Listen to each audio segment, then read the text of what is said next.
अब्बूजान जरा पानी लाना।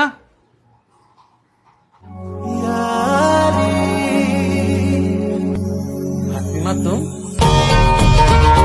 नामाकुल, पता नहीं मेरे जैसे पाक इंसान से तेरे जैसा नापाक औलाद कैसे पैदा हो गया। मैंने क्या क्या? अरे फातिमा नहीं, वो तेरी अम्मी है। अम्मी जान बोल, अम्मी जान। अम्मी जान? अम्मी? अम्मी कैसे हो गया? वो आपका गर्लफ्रेंड था ना?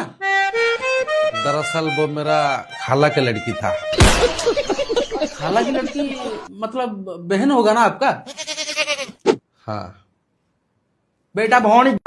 क्या बोला? नहीं, मैं पूछा कि बहन से कैसे प्यार होगा? क्या बात कर रहे हो?